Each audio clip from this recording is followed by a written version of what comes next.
आज के कवि सम्मेलन के घोषित अध्यक्ष जी, कोई भी जब कार्यक्रम होता है साहित्यिक तो उसका एक अध्यक्ष होता है। आज पहला कवि सम्मेलन है जिसके अध्यक्ष की घोषणा नहीं है, इसलिए मैं गुजराती के महान कवि नर्मद को आज का अध्यक्ष मान करके उनके चरणों में अपने श्रद्धा सुमन करते हुए अपना काव्य पाठ प्रारंभ करता हूँ। हमारे सभी कवियों ने अच्छा तो पढ़ाई, लेकिन ये भी जोर लगाया कि एक कवि तो एक श्रोता तो उठाना ही है कम से कम।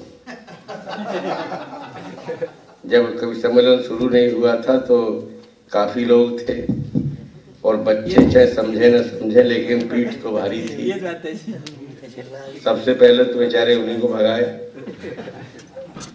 चलिए, और ऊपर से केतन खाता पीता तो कुछ है नहीं। ऐसा नहीं कि बहू बनाती नहीं है या खिलाती नहीं है, लेकिन कुछ लोगों को आदत है, वो हवा खा के ही पानी पी के ही काम चला लेते हैं। उनमें से यही है, समझिए। और इतना परिश्रम करता है, मेरे बाईं ओर से लेकर के सबके नाम लूंगा तो देर हो जाएगी, और दाईं ओर तक जहाँ तक अपना नागर बैठा है सभी लोगों ने खूब हंसाया, खूब जोश दिलाया, खूब अच्छी अच्छी बातें कहीं, और चाहे मालूम नहीं था इतिहास तो भी कहीं। मैं एक ही प्रार्थना करता हूँ अपने साथियों से, मैं कोई वेद व्यास तो नहीं हूँ, लेकिन थोड़ा बहुत इतिहास मुझे मालूम है, क्योंकि उम्र के हिसाब से अनपढ़ आदमी को भी बहुत इतिहास मालूम होता है। मेरे पिताजी 1.5 क्लास पास थे, उनका दिया हुआ ज्ञान मेरे आज काम आ रहा है, आज तक, समझिए। किसी कॉलेज में मुझे जाना नहीं पड़ा था कुछ पढ़ने के लिए अलग से, जो बता दिया था बचपन में सुन लिया था, इसलिए। और एक बात मेरी जरूर है सभी मित्रों से, हम पूरे समाज से मर्यादा और संस्कार की आशा करते हैं, लेकिन हम जब चंद तालियों के लिए झूठ बोलते हैं तो मुझे तो बहुत रोना आता है और गाली जैसी लगती है। दोस्तों, जो घटना घटी थी मैं उस पर विचार नहीं करना चाहता यहाँ पर। अगर मैं किसी प्रदेश का मुख्यमंत्री होता तो शायद जो शब्द अच्युतानंदन ने प्रयोग किए थे उनसे ज्यादा गंदे शब्दों का प्रयोग करता मैं, क्योंकि वो भी एक 80 साल का बूढ़ा ब्राह्मण था जो ढूंढते ढूंढते 24 घंटे में पहुंचा था। अब क्या चाहते हैं, 24 घंटे घूमा वो व्यक्ति, तब पहुंचा था उन्नी कृष्ण के घर, क्योंकि पिताजी रिटायरमेंट के बाद बंगलौर में बस गए थे। और कितना अपमान हुआ था। मैं तो आरएसएस का व्यक्ति हूँ, खुलेआम स्वीकार करता हूँ, और वो कम्युनिस्ट, लेकिन मानवता के नाते किसी 80 साल के बूढ़े का इतना अपमान नहीं करना चाहिए था एक इंजीनियर को। ये है असली घटना, वरना पहला व्यक्ति शायद लिखने वाला मैं होता, मैंने उस पर लिखा नहीं। उन्नी कृष्ण पूज्य हैं, इसमें दो राय नहीं है, बलिदान हुए हैं, इसमें भी दो राय नहीं है, जीवन भर हम चरण छुए ऋण नहीं चुका सकते, लेकिन पिता इतना अपमान करे कि कल्पना तोड़ दे, धैर्य की पराकाष्ठा समाप्त हो जाए। आप जरा सोचिए, आखिर कुछ तो रहा होगा। इसलिए मैं जाना नहीं चाहता उसे। फिर भी एक कवि के कुनबे में जन्मा हूं तो अपनी औलादों पर भी तो नियंत्रण रखना बहुत जरूरी है। जैसे श्रद्धा पर नियंत्रण रखा होता तो 35 टुकड़े नहीं होते। हाँ, जब मेरा सिक्का खोटा है तो परखने वाले की क्या गलती है। इतनी कमजोरी है मेरी कि तुम आत्महत्या करने जा रहे हो तो हम फिर तुम पर कविता लिखें। 35 टुकड़े तो तुम्हारे होने ही हैं। सोचिए जरा, मौका क्यों दिया। तो कविता इतनी सस्ती नहीं है कि चरित्रहीनों पे भी लिखी जाए। अब लिखे लो।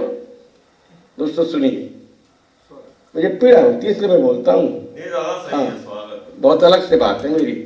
और तुम जानते हो, इसलिए पूरा देश में जितने भी तथाकथित बड़े लोग हैं जिनके रेट हैं इस देश में, वो न तो मुझे बुला सकते हैं और न मुझे झेल सकते हैं। सुनिए दोस्तों, कि मात सिंह वाहिनी, आवाज की तो कोई चिंता ही नहीं है कि तू नीचे कर के ऊपर कर, क्योंकि श्रोते ही इतने, अगर ये भी ना हो तो भी बात समझ। मैं बहुत गहरी बात कर रहा हूँ आपसे, इसलिए मुझे बहुत खुशी है। मैं पॉलिटिकल साइंस का प्रोफेसर रहा 42 वर्ष, समझिए।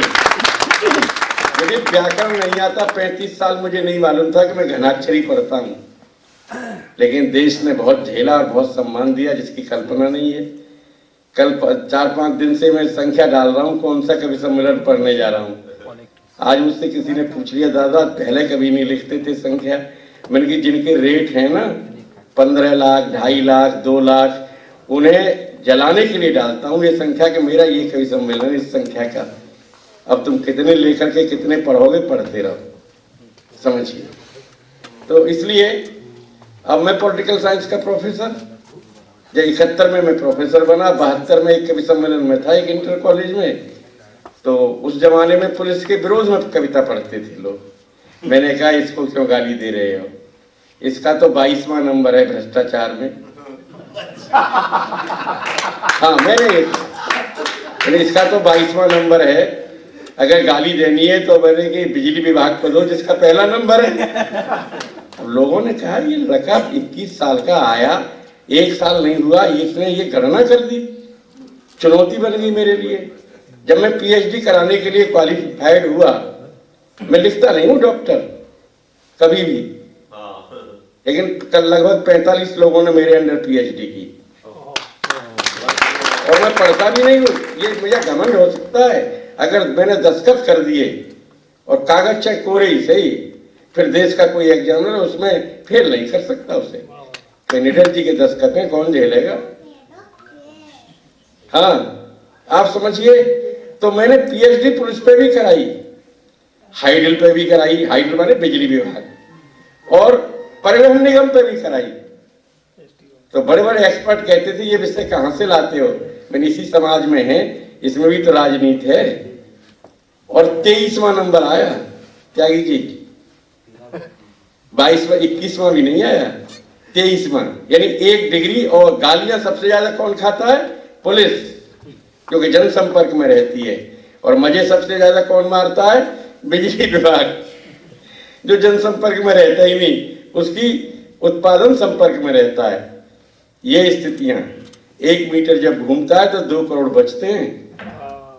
समझ गया भ्रष्टाचार कैसे कहते हैं? तो ये है स्थिति। आज ये बात चल गई, आप मेरी बात पे हंस गए तो मेरा मन कर रहा है बता दूं। सुने दोस्तों, और मैंने जो नाम नहीं लिया इसका मतलब ये नहीं कि मुझे कविता अच्छी नहीं लगी। ये आगे वाले जानते हैं, मैं ताली भी बजा रहा था और गर्दन भी हिला रहा था। कि मात सिंह वाहिनी में द्वार पे खड़ा हूँ, तेरे कवि का निभाऊं धर्म ऐसा वरदान दे। और इस पे मैं जानबूझ के इसलिए खड़ा हुआ हूँ, आपने हमारे लिए माइक लगाया था, इसकी उपेक्षा नहीं होनी चाहिए। समाज में जो सबसे छोटा व्यक्ति है उसकी भी उपेक्षा नहीं होनी चाहिए, क्योंकि अगर छोटे लोग ज्यादा रहेंगे तो बड़े लोग ज्यादा चैन से नहीं रहेंगे। इसलिए उन्हें कोशिश करनी चाहिए कि बराबर में आ जाएं। हाँ, जिनके पड़ोसी सुखी होते हैं वो कभी दुखी नहीं होते, समझिए। और जिनके पड़ोसी गरीब होते हैं वो कभी सुखी नहीं होते। इसका एक बहुत बड़ा कारण है दोस्तों, इसका बहुत बड़ा कारण है। जब भूखा पेट होता है तो अपराध करने के लिए मजबूर करता है, और जब नाजायज पैसा आता है तो अय्यासी करने के लिए मजबूर करता है। ये है इसका कारण बहुत बड़ा है। तो ये भी सोचना चाहिए कि एक एमपी का बेटा आत्महत्या क्यों कर रहा है, जिस पर सब कुछ है इसके बावजूद। ये प्रश्न है बहुत बड़ा, वो नाजायज पैसा। कि मात सिंह वाहिनी में द्वार पे खड़ा हूं, तेरे कवि का निभाऊं धर्म ऐसा वरदान दे। दान दे तू बुद्धि और विवेक, सावधान रहे भूल से भी करूं तो तू मिटा अभिमान दे। मान दे मनीषियों को भारत का मान बढ़े, मान दे मनीषियों को भारत का मान बढ़े, मेरे जैसे पापी मूर्खों को मैया ज्ञान दे। और ज्ञान दे तू गीत लिखे लेखनी विकास के पे, वक्त पढ़ने पे बैरियों से युद्ध ठान दे। क्यों कि तेरा हर रूप माँ अनूप मन भावन है, किंतु प्रभु आज तू प्रचंड रूप धार ले। करना तुझी को है विनाश देश द्रोहियों का, इसीलिए माँ भवानी खप्पर सवार ले। हाथ ले कमान गदा पद्म चक्र शूल और शंख फूंक क्रांति का नंगी तलवार ले। और पाप के पुजारियों का करते हुए विनाश, एक बार तेरा पुत्र भी तुझे निहार ले। पाप के पुजारियों का करते हुए विनाश, एक बार तेरा पुत्र भी तुझे निहार ले। और 4 पंक्तियां पढ़ रहा हूं। 4 पंक्ति कहता था मैं इस घनाक्षरी छंद को, तो मुझे पता नहीं था, 35 साल तक पता ही नहीं था छंद कौन सा पढ़ता हूँ। और पॉलिटिकल साइंस के आदमी से आप आशा करें कि वो व्याकरण भी पढ़ेगा तो फिर संविधान कैसे पढ़ेगा। हाँ। और एक बात ये भी है कि एक हाथ में माइक ले लिया, अब किसी पुलिस वाले से कहे कि माइक भी ले ले और अपनी बंदूक भी चला ले, तो वो तो दोनों हाथ से चलेगी। हालांकि मैं एक हाथ से चला लेता था बचपन में। आश्चर्य करेंगे, कंधे पे लगाई बंदूक और एक हाथ से चला दिया करता। प्रैक्टिस थी मेरी बहुत अच्छी। पिताजी ने एनओसी नहीं दी तो मैं सेना में नहीं गया, वरना हमारे यहाँ तो कूण में दरोगा और सैनिक ही मिलते हैं। कूण मतलब खेत में जो कूण होता है। हाँ, हम तो उस इलाके से आते हैं। 4 पंक्तियां पढ़ रहे हैं कि उत्तर हो, पूर्व हो, पश्चिम हो, दक्षिण हो, आ रही है भारती विध्वंसकों की देश में। प्रबंध बहुत अच्छा हुआ है, लेकिन क्या कम हुए? अब कल्पना करें कि इतने बड़े प्रबंध पर इतनी बदतमीजियां हैं देश में, तो अगर उन्हीं नपुंसकों के हाथ में सत्ता रहती तो कितनी बदतमीजियां होती। आप जानते हैं परिणाम क्या होता है जब कमजोर हाथों में शासन होता है? तो क्या होता है 66 साल में 77,500 तो पुलिस के सिपाही मार दिए जाते हैं इस देश में। ये पॉलिटिकल साइंस का वरिष्ठ प्रोफेसर कह रहा है, जिसको नकार ना हो नकार कर दिखाए। और इसमें से अकेले पंजाब में 57,500 शहीद होते हैं पुलिस के जवान, अकेले पंजाब में। जरा कल्पना करना, जब मजबूत हाथों में शासन होता है तो सैनिक भी बचता है और जनता भी बचती है। ये है शासन का अंतर। कानून वही है, वर्दी वही है, राइफल वही है, एमुनेशन भी वही है, लेकिन कहाँ कमी रह जाती है ये जरा विचारणीय प्रश्न है। इसलिए पढ़ रहे हैं कि उत्तर हो, पूर्व हो, दक्षिण हो, पश्चिम हो, आ रही है भारती विध्वंसकों की देश में। जानबूझ कर जो बुराई की प्रशंसा करें, बहुत लंबी भीड़ है प्रशंसकों की देश में। चंद सुविधाओं के लिए जो बेच दे कलम, चंद सुविधाओं के लिए जो बेच दे कलम, पूरी की पूरी धारा संपादकों की देश में। और बहन बेटियों की लाज लुटे चुप बैठे रहे, कोई भी कमी नहीं नपुंसकों की देश में। भैया माइक वाले जरा इस पे उंगली ज्यादा मत रखो, मैं तुम्हें ही खोज रहा हूँ, अब कहाँ है मुझे पता ही नहीं है। नहीं, इसे मुझे मत दो ना, अच्छा नहीं लगता है मुझे, बिल्कुल क्षमा करना। ये मंच का माइक है, वो स्टेज का माइक है। अब आप कहेंगे मंच और स्टेज में क्या अंतर है? मंच पे मर्यादा होती है। अब एक निवेदन किया था कि वो खराब है, तब नहीं, खराब नहीं है, जिसके हाथ में है वो उस पे उंगली न रखे। मेरा काम तो बिना इसके काम चल जाएगा, इतना तो भी गला ठीक ठाक है। हिटलर तो 20,000 लोगों में बोल लेता था बिना माइक के, उस जमाने में माइक थोड़ी थे।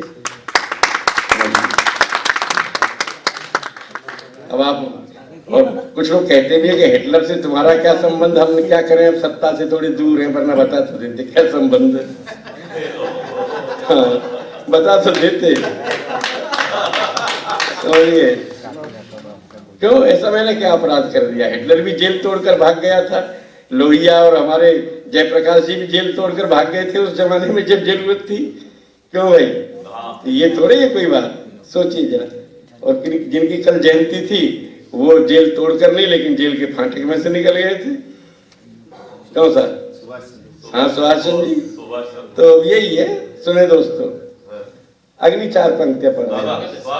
हाँ, बहुत कम पढ़ेंगे, हमें मालूम है, क्योंकि आप बहुत कम रह गए हैं और फिर ड्यूटी वूटी भी देनी पड़ती है, और फिर 26 जनवरी की तमाम तैयारियां हैं, तो हम जानते हैं सब बातें। हमने बहुत नजदीक से देखा नहीं है, बल्कि उसमें सम्मिलित होते रहे हैं। सुने दोस्तों, खास 4 पंक्तियां आपके सामने पढ़ रहे हैं कि कहीं सुनते हो राम, कहीं सुनते हो राम, मेरी पीढ़ियों का नाम कायरों की सूचियों में जोड़ देना चाहिए। आजकल एक परिवर्तन कर लिया है नागर। कहीं सुनते हो श्याम, मेरी पीढ़ियों का नाम कायरों की सूचियों में जोड़ देना चाहिए। क्यों? कि तेरी जन्मभूमि के भी दर्शनों पे प्रतिबंध हमें हिंदू कहलवाना छोड़ देना चाहिए। बहुत अच्छे। हौसला किया है मैंने सदा सत्य बोलने का, मेरा नाम बागियों में जोड़ देना चाहिए। और तेरे और मेरे बीच में कहीं जो ताला हो, तो ऐसा हर ताला हमें तोड़ देना चाहिए। बढ़िया है। तेरे और मेरे बीच में कहीं जो, लोगों ने कहा सांप्रदायिक कविता पढ़ रहे हो, मैंने कि अपने बाप को गाली देना सांप्रदायिकता नहीं होती, दिमाग खराब मत कर हमारा। अगर किसी नेता का नाम लें, किसी दल का नाम लें, किसी मजहब का नाम लें, क्यों साहब? किसी के इष्ट देव को गाली दें तो सांप्रदायिक हैं, लेकिन अपने भगवान से लड़ें, अपने पिताजी से लड़ें और अपने धर्म की बात करें तो सांप्रदायिकता कहाँ है? हम तो पॉलिटिकल साइंस ही पढ़ाते रहे जीवन भर, हमसे कोई बात करेगा? अब तक तो जेल ही काट रहे होते। अगली पंक्तियां सुनना दोस्तों, इसमें जो खास पंक्तियां हैं, स्वागत दादा। क्योंकि बहुत सवाल उठे थे, लेकिन दीवानगी थी, माँ की कृपा थी। सुने दोस्तों, अगर सांप्रदायिक होते तो संसद में थोड़े जाते, पर्चा ही पास नहीं होता। पर्चा मतलब समझते हो? जो एप्लीकेशन दी जाती है वही स्वीकार नहीं होती। क्यों साहब? सुने दोस्तों कि ऐरा गैरा नथु खैरा सबसे निवेदन है, भर पेट आप बावरी के गीत गाइए। वाह। अब इशारा समझना, लोगों ने इस पर मुकदमा दायर कर दिया। मजिस्ट्रेट ने कहा वो ब्रज क्षेत्र में रहता है, बुलंदशहर से गया है, खड़ी बोली से बावरी पगली को कहते हैं, पागल बना देगा, मुकदमा वापस ले ले। और आपके अमरोहा में दायर किया। कैसा? वो तो खुली चुनौती देता है। कैसा प्रोफेसर है, उसने खुली चुनौती दे रहा है कि उसके शब्दकोश को नहीं जानता, व्याकरण नहीं आता, मैं भी जानता हूँ। जज ने कहा व्याकरण उसे नहीं आता, मैं भी जानता हूँ, लेकिन शब्दकोश बहुत है उस पर। मैंने देखा है वो मराठी शब्द का प्रयोग करता है। प्रधानमंत्री नहीं कहता, पंत प्रधान कहता है। जब तक सरकार समझती है घर पहुंच जाता है। सुने, मैं मजाक नहीं कर रहा। तो मुकदमा वापस ले लिया। ऐसे ही मुकदमे लगे तो वापस ले लिए। सुने दोस्तों कि ऐरा गैरा नथु खैरा सबसे निवेदन है, भर पेट आप बावरी के गीत गाइए। क्योंकि हैं पुराने खास दल के कपूत आप, इसी में भला है पुण्य वहीं चले जाइए। पहले पढ़ते थे राम जी का मंदिर तो निश्चित बनेगा प्यारे, और अब पढ़ते हैं 2 साल से कि श्याम जी का मंदिर तो निश्चित बनेगा प्यारे। गुंडागर्दी कीजिए या दंगे करवाइए, और बजरंग दल के जवान खड़े स्वागत में, माँ का दूध पिया है तो रोकने को आइए। और दोस्तों देखिए, असल में बातें आती कहाँ से हैं? किसी ने कहा कि केवल जूता ही बड़ा होना नहीं चाहिए, उसमें ताकत भी होनी चाहिए। बहुत बड़ी बात है। तो दुष्ट सर नहीं उठाते, आप समझिए। उन्हें चमकाते रहो और चलाओ बिल्कुल मत, तो मतलब क्या है इसका? तो थोड़ा सा कभी कभी वो हाथ में लेना पड़ता है दुष्टों के लिए, ये है। और जहां तक प्रश्न है तो पढ़ना लिखना चाहिए। 96 का सुप्रीम कोर्ट का निर्णय स्वीकार करना चाहिए। उसमें स्पष्ट लिखा है कि निडर जी जो, मतलब मेरा नाम नहीं लिया उन्होंने, ये जो कहते हैं बिल्कुल सही बात है। ये निशानी धर्म की हो सकती है, लेकिन वो जो शब्द प्रयोग करते हैं वो जीवन दर्शन है। वो शब्द नहीं है, वो कोई धर्म नहीं है। पूजा पद्धति धर्म नहीं होती है, लेकिन जीवन दर्शन धर्म नहीं होता। ऐसा कुछ सुप्रीम कोर्ट का निर्णय भी। और 4 पंक्तियां पढ़ रहे हैं कि सिर्फ राम लीला करने से न चलेगा काम। अकेला कवि है देश का जो तुम्हारा काम बहुत सरल करता है, जो कहता है लोगों से केवल पुलिस और सेना के सहारे जिंदा रहोगे तो देर लग जाएगी, किसी और काम में फंसी होगी। इसलिए स्वयं अपने की सुरक्षा करो। क्यों भाई, रुपए तो हमने कमा लिए 50 अरब और 3 गुंडे आए छीन के ले गए, मार और गए, तो प्रबंध भी तो करो उसका। क्यों भाई, सोचिए जरा। या फिर मेरी तरह चलो बिना गनर के, वरना जिस प्रदेश से हम आते हैं वहां गांव का प्रधान 4 स्कॉर्पियो लेके चलता है और 12 गुंडे रहते हैं, चाहे वो त्यागी जी का जिला हो चाहे मेरा जिला हो। सही बात। हाँ, मैं बहुत गहरी बात कह रहा हूँ। और वहां एक पूर्व सांसद इस तरह छुटका घूमता है, कोई बात तो होगी। या तो भलवंत साहब की चरम सीमा है, फिर बाकी तो आप जानते ही है। हाँ, लोग कहते नहीं, इसमें बड़ी सुरक्षा तो ये पहचान नहीं पाता कोई कि मैं सांसद हूँ, वरना जैसे ही वो गनर खड़ा होगा, अच्छा कोई VIP है, पड़ गई नजर, तो काहे को दिखावा करो भाई। प्रभु ने जितनी सांसें दी हैं उतनी ही चलेंगी, न गनर बचा पाएगा न कोई बचा पाएगा। और बेचारे को पहले उसे मरवा दो, फिर तुम मरो, क्या फायदा। अपने बाएं हाथ को रखो ठीक ठाक जगह। बहुत बढ़िया। हाँ, अरे क्यों बात है ये गनर का मतलब क्या है पूछ रहे हैं।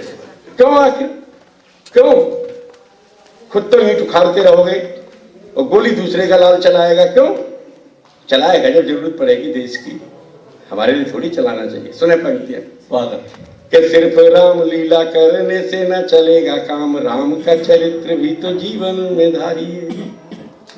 क्यों कि रावण के पुतलों को मारने से क्या मिलेगा, भारत में बैठे हुए रावणों को मारिए। दिखावे के लिए मत बोलिएगा राम राम, राम का पवित्र चित्र मन में उतारिए। और राम तो रमा है रोम रोम में मिलेगा राम, एक बार हृदय से राम तो पुकारिए। राम तो रमा है रोम रोम में मिलेगा राम, एक बार हृदय से राम तो पुकारिए। और 2-4 बातें करना चाहते हैं। गुजरात में आए तो गुजरात की बात नहीं करेंगे तो काम नहीं चलेगा। घटना गुजरात में घटती है और 22 साल बाद अभी हमारे यहाँ चुनाव होंगे नगर पालिका के, तो भाषण में वही बात की जाएगी। यहीं से शुरू करेंगे थोड़ी दूर से। अब उसमें मैं नाम नहीं लेता उन जगहों का। मेरा सौभाग्य है कि मैं द्वारिका में कविता पढ़ चुका हूँ, मैं भुज में कविता पढ़ चुका हूँ, नवसारी में, उधना में, सूरत में, आपके अहमदाबाद में, ये नहीं कलोल, अंकलेश्वर, वो तो सब है ही, बड़ौदा और गोधरा और दाहोद। मेहसाना रह गया था तो इसके कार्यक्रम में आया था तो वैसे ही पढ़ गया था, लेकिन आप लोगों के बीच पहली बार यहाँ कवि सम्मेलन के हिसाब से पढ़ रहा हूँ। तो एक बात छोटी सी कहना चाहता हूँ। जो मेरे यहाँ भाषण दिए जाते हैं बहुत ज्यादा, तो गुस्सा तो आता है कि 2002 के दंगे आप नहीं भूलेंगे। तो इससे शुरुआत होती है हमारे यहाँ चुनाव में, चाहे चुनाव कोई हो, और 22 साल 20 साल बीत गए फिर भी भाषण यहाँ से शुरू होता है। फिर वे लोग मेरा कविता बजा देते हैं वहां, तो फिर भूल जाते हैं, फिर कहते हैं कहाँ फंस गए कि 2002 के दंगे आप नहीं भूलेंगे। ये वही लिखी थी, तेरा कौन सा क्लब था, मन कुमार, वो मन कुमार हमारे यहाँ बैठा है, मन कर्णावती, हाँ, जहाँ वो कर्नाटक कर्णावती जो वो है आपका हाईवे पे कर्णावती, हाँ, 1.5-2 लाख लोग थे, तो उसी सरदार पटेल स्टेडियम था वो, उस दिन लिखी, सरदार पटेल स्टेडियम लिखी गई थी कविता, जिसमें हजारों की संख्या थी। ये 2 घंटे बाद की, 2 साल बाद की बात है। जब बहुत कान पक गए तो लिखना पड़ा। 2004 और 5 की बात है। हाँ, और ये 2002 की घटना थी कि 2002 के दंगे आप नहीं भूलेंगे, तो 3 बोगियां जलाना कैसे भूल जाए हम। इतने धीमे से पढ़ते हैं और भीड़ शायद 2 लाख रही होगी तेरे यहाँ।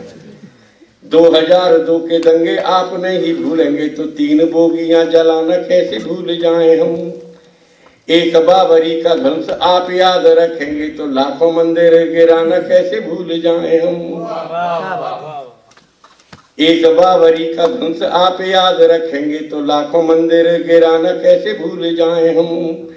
बीरबल महाराणा का वनों में निवास और घास वाली रोटी खाना कैसे भूल जाएं हम। जिन्होंने दिया है साथ देश बांटने वालों का, उन्हें देश से भगाना कैसे भूल जाएं हम। और एक बात, अब मैं जानता हूं कि बहुत कड़वा हूं, लेकिन मैं क्या करूं, मैं तो भाई अपनी बदल नहीं सकता। सही है। और जब बल्दियत नहीं बदल सकता तो मैं सहन भी नहीं कर सकता। वाह। इसलिए 4 पंक्तियां इसी गोत्र की ओर पढ़ रहा हूं आपके सामने। मेरी कविताओं के भी गोत्र होते हैं, हालांकि गोत्र एक ही होता है, वो होता है गोत्र भारतीय हिंदुस्तानी, उसमें इंडिया भी कहीं नहीं आता। सुनिए, एक शब्द के अर्थ हैं, पंक्ति पढ़ रहा हूं कि 100 करोड़ सपूतों को मारने की बात पर सत्ता के वजीर तब काहे प्यादे हो गए। 1-2 नहीं, 100 करोड़ सपूतों को मारने की बात पर सत्ता के वजीर तब काहे प्यादे हो गए। चरारे शरीफ जैसे धर्मस्थल जले जब, सबसे बड़ी मस्जिद जला दी गई। एक बेईमान देश में नहीं बोला, समझिए, चाहे वो धर्म का ठेकेदार था चाहे राजनीति का ठेकेदार था। बहुत पीड़ा होती है कि चरारे शरीफ जैसे धर्मस्थल जले जब, ठेकेदार दीन के भी नाम मुरादे हो गए। सड़कों पे सरेआम काटने वाले सिखों को, सड़कों पे सरेआम काटने वाले सिखों को सारे गुंडे और मवाली सीधे साधे हो गए। और एक साधवी ने थोड़ा सच कह दिया जो यार, कुछ राम जादे भी हराम जादे हो गए। एक साधवी ने, हाँ, ये पीड़ाओं का विषय। आप में से बहुत से लोग जन्मे नहीं होंगे जब ये घटनाएं घटी थी दोस्तों, सही बात समझना। जिनकी वजह से मैं आपके सामने हूं, मेरा नाम ओमपाल सिंह निडर है, हम उनको जला रहे हैं। इतने एहसान फरामोश हो गए हम, ये है प्रश्न। और फिर हम बहुत सीधे हैं, अहिंसक हैं, और निडर जी कविता पढ़ते हैं इसलिए उनके चाकू मार देंगे आप अहिंसक हैं साहब। ये लोग तो नहीं जानते, मंडी श्यामनगर सिकंदराबाद के पास दनकौर के, आप तो सुना होगा, वहां आप राइफल ला के तान देंगे, पढ़ते हुए कविता पढ़ते हुए कि गोली मार देंगे अगर ये पढ़ेगा तो। ये तो स्थितियां हैं देश की, समझिए।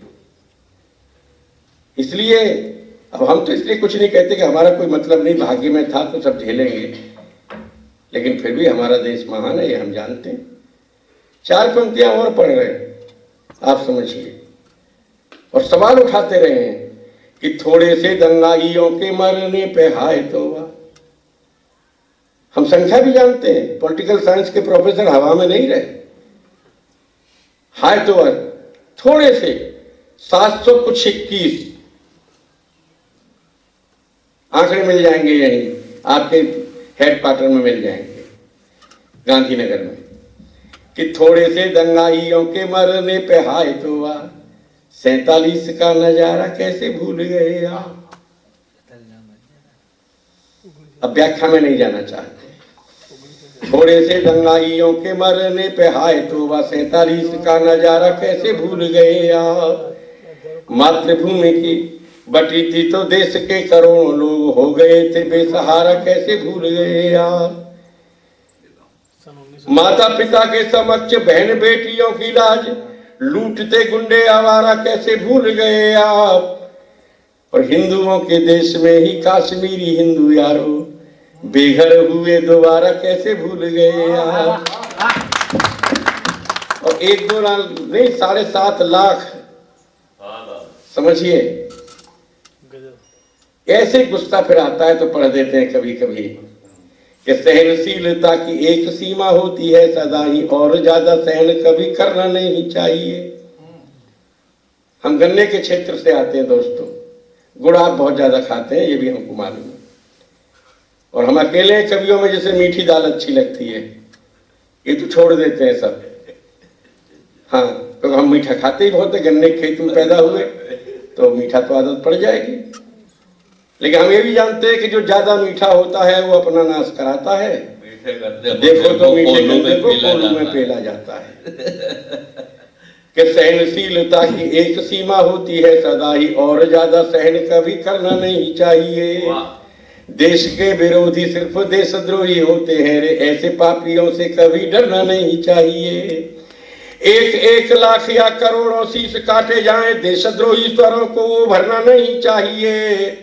और मरना है तो वीरता की मौत क्यों न मरा जाए, कुत्ते वाली मौत कभी मरना नहीं चाहिए। हमारे पूरी आडंबर, पूरी नैतिकता, पूरे मानवाधिकार, पूरी न्यायपालिका किसके पक्ष में देती है निर्णय? अपराधियों के। और पुलिस से क्या कहती है, तुमने घोंटू के ऊपर क्यों मारी गोली? किसी डकैत से पूछ के देख लो, हिम्मत है तो कि तेने क्यों गले में गोली मारी और मस्तिष्क में मारी और दिमाग में मारी? क्यों साहब? मैंने वो दिन देखे न्यायपालिका के दोस्तों, अपने भाई के शासन से पहले, कि एक अपराधी फोन करता है और उधर से आता है फोन, कहिए अंसारी जी कहिए कि निर्णय ये होना है, तो हाई कोर्ट में निर्णय हो जाता है। आज हालांकि अलग बात है, अपने प्राणों की भीख मांग रहे हैं फोन करने वाले। ये होता है अंतर। इसलिए 8-10 पंक्ति और पढ़ रहे हैं। ठीक है कि कहीं भी पढ़ा नहीं है, कभी भी सुना नहीं है, पशुओं को घेरना भी पुलिस का काम है किसी सीआरपीसी में? क्या आप सुअर घेरेंगे? बताइए जरा, हो तो मुझे बताना। हाँ, कि कहीं भी पढ़ा नहीं है, कभी भी सुना नहीं है, पशुओं को घेरना भी पुलिस का काम है। काम नहीं पशुओं को घेरना पुलिस का, तो बेचारी पुलिस व्यर्थ काहे बदनाम है। बदनाम व्यक्तियों को दंड यदि मिला नहीं, मांग बंटवारे की उठेगी खुलेआम है। और खुलेआम देशद्रोहियों को लगवा दो फांसी, देशद्रोह रोकने का यही इंतजाम है। और जब मुरादाबाद में दंगे हुए तो इसी बात पर हुए कि ये सुअर क्यों नहीं रोके पुलिस ने। तो मैं ये पढ़ता था, और इसके साथ साथ मैं क्या पढ़ता था, मुझे अचानक ध्यान आ गया, वो पंक्ति और पढ़ रहा हूँ कि ऊपर से एकता अखंडता की बात, किंतु भीतर से देश के विनाश में लगे हो तुम। यही तो है। कैसे कैसे रोकेंगे आप? ऊपर से एकता अखंडता की बात, किंतु भीतर से देश के विनाश में लगे हो तुम। लोकतंत्र का ढिंढोरा पीटते हो, झूठ मूठ देश हो गुलाम, इस प्रयास में लगे हो तुम। सर्वधर्म समभाव कहने भर के लिए है सेकुलरिज्म, सर्वधर्म समभाव कहने भर के लिए है, मजहबी तनाव के विकास में लगे हो तुम। और किसी बावरी का बहाना काहे लेते बंधु, पुनः देश बांटने की आस में लगे हो तुम। और लंबी किस्से हैं, बहुत लंबी श्रृंखला है, केवल उसके 8 पंक्ति पढ़ करके संपुट पढ़ दूंगा। दादा गुजरात और वो विवेकानंद, अच्छा वो संपुट में वही पढ़ दूंगा आज। तो 8 पंक्ति और पढ़ रहा हूँ उसी श्रृंखला की, अचानक दिमाग में आ गई तो क्यों, बहुत पुरानी बात हो गई। हमारे त्यागी जी जन्मे भी नहीं थे जब ये हुआ था मामला। और मेरे 2 जाबाज, एक एएसपी आप समझते होंगे, और एक मेरा जो है क्या कहते हैं उसको, उपजिलाधिकारी, उस दंगे में मारे गए। और अपराध क्या था कि तुमने सुअर क्यों नहीं रुकवाई। अब आप सोचना, ये है अन्याय। और इंक्वायरी भी दब गई, कोई दंड नहीं मिला। तो गुस्सा आता है, कभी तो उठाए इस कलम को कि न उठाए। सुने पंक्ति दोस्तों, कि दंगों को मिटाने की तो तरकीब सोची नहीं, किंतु मीठे वायदों की भरमार हो गई। उनको मुआवजा और मिला, दंगाइयों को, उनको कुछ नहीं मिला।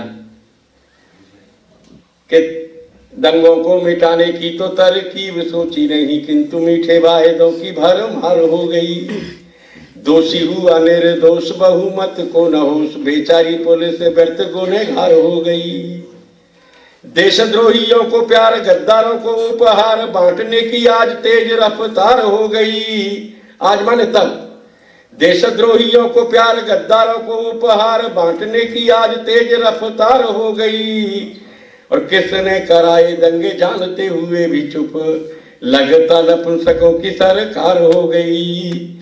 किस तो हमने फिर बहुत पीड़ा में लिखा कि जानते हुए भी दंड नहीं दोगे, किंतु अपराधियों को उपहार तो न दो। संप्रदायवादी आग में झुलस रहा देश, चाहते बुझाना नहीं घी की धार तो न दो।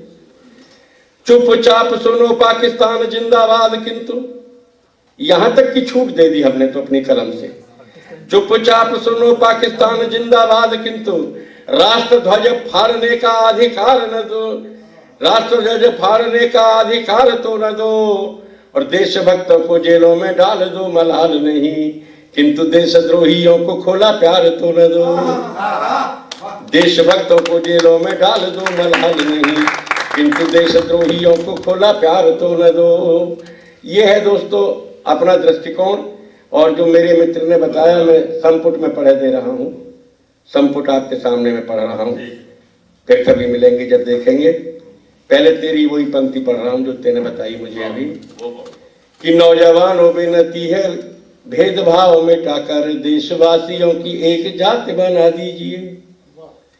नौजवानों बेनती है भेदभाव मिटाकर देशवासियों की एक जात बना दीजिए।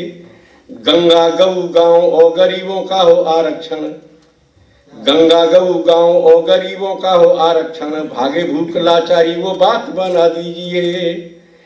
चाहते हो घर घर का विकास आप यदि, चाहते हो हर घर का विकास आप यदि, बेईमान हारे वो हालात बना दीजिए। और रोकने हैं दंगे घुसपैठ विस्फोटों को तो देश एक बार गुजरात बना दीजिए। ये भी लंबी श्रृंखला है, सब लंबी श्रृंखला है। अपना स्टेमिना दोस्तों 4.5 घंटे तक का है रिकॉर्डेड। हाँ, ऐसे मत समझना ये दलीच का वंशज है, समझिए। इसलिए हमेशा यही कहता है लोगों से कि करो नहीं विश्वास किसी के भी मतहीन विचारों पर, व्यर्थ गंवाओ नहीं समय को पायल की झनकारों पर। युद्ध खड़ा दे रहा चुनौती तुम्हें देश के द्वारों पर, हथियारों से मिली हमेशा विजय है हथियारों पर। आत्मसमर्पण से डकैती बंद नहीं होती, डकैती बंद तब होती है जब बाबा कहता है ठोक देना, ठीक न कर माने तो। हाँ, फिर वो पट्टी बांध कर आता है हर जिले में कि मुझे बकस दो, मारना मत, बस जेल में डाल दो। इसलिए प्यासी है रणचंडी अब भी, उसकी प्यास बुझानी होगी। पहरेदार वतन के हो तुम, माँ की लाज बचानी होगी। समझे, ऐसा पढ़ते हैं। अब संपुट पढ़ रहे हैं आपके सामने, एक पढ़ दिया, एक और पढ़ रहे हैं कि लंका विजय के बाद अवध में भोज हुआ, सारे प्राणी मिल खान पान करने लगे। सो गरीब जावमंत नल नील अंगदो, राम जी के साथ हनुमान करने लगे। हर एक व्यंजन बना था ऐसा रुचिकर, हर एक जितना जैसा पकवान में बना था, हर एक व्यंजन बना था ऐसा रुचिकर। भूरी भूरी सभी गुण गान करने लगे। और पूछा जब राम जी से भोजन बना है कैसा, जामवंत जी ने पूछ लिया। पूछा जब राम जी से भोजन बना है कैसा, भीलनी के बेरों का बखान करने लगे। पूछा जब राम जी से, और अंतिम संपुट कि बेला थी समापन की शून्य पर बोलना था। समापन का समय और अद्वैत पर बोलना है, निराकार जिसे कहते हैं। बेला थी समापन की शून्य पर बोलना था, सन्यासी खड़ा हुआ तो शोर मंद हो गया। बहनों और भाइयों पे तालियां ही तालियां थी, शब्द शब्द साधु का जो मकरंद हो गया। भारतीय मेधा हमारी बुद्धि, भारतीय मेधा धर्म संस्कृति जाना जग, भारतीय मेधा धर्म संस्कार जाना जग। कुप्रचार गोरों का तभी से बंद हो गया। और लगातार 10 दिन 8-8 घंटे बोल वो नरेंद्र साथियों विवेकानंद हो गया। जय हो भारत माता की, भारत माता की।